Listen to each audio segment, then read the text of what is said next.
Notre société va mal, le monde va mal, l'humain va mal. Et que fait-on pour que cela change, même à minima? Rien. Ou plutôt si, on enclenche la vitesse supérieure, on accélère, quitte à se prendre le mur de plein fouet. Cela ne peut que mal finir, s'embraser, et j'oserais écrire qu'il nous faut peut-être en passer par là, pour enfin, à une plus vaste échelle, prendre véritablement conscience que la vie est un cadeau, qu'il nous faut honorer, respecter et aimer. L'autre n'est et ne sera jamais notre ennemi.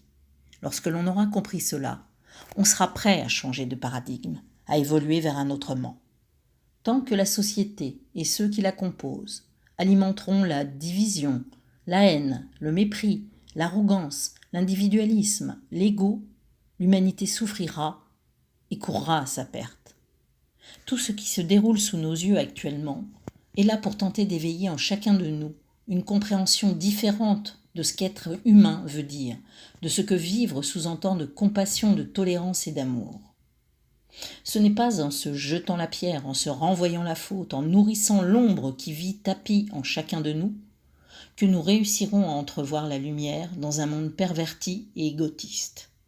Mais bien en acceptant notre dualité humaine, en rééquilibrant les forces en présence, en apprenant à écouter l'autre, en retrouvant notre sociabilité. Il devient urgent de faire un pas de côté et d'être solidaire véritablement, sans arrière-pensée, sans jugement, mais au contraire en étant dans l'ouverture d'esprit, en accueillant la différence. Il devient urgent de réparer le lien humain.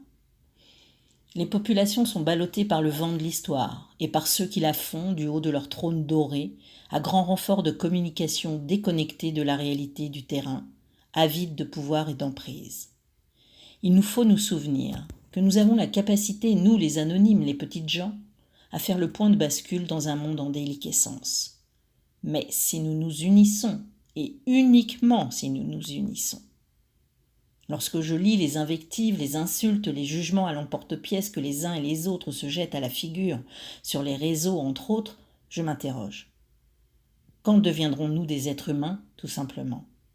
Des êtres doués d'intelligence, de cœur? Oui, je m'interroge. En sommes-nous déjà au point de non-retour? Avons-nous perdu tout discernement? Ne nous rendons-nous pas compte que nous faisons le jeu de ceux qui veulent nous maintenir dans l'ignorance et la bêtise crasse pour mieux nous manipuler, nous tromper? Oui, chaque jour qui passe, je m'interroge. Et pourtant, encore et toujours, je veux croire en l'humain, en cette petite étincelle de bonté et d'amour qui vit en chacun. Je vous le dis, il suffit d'y croire et de vouloir pour que les choses commencent à changer.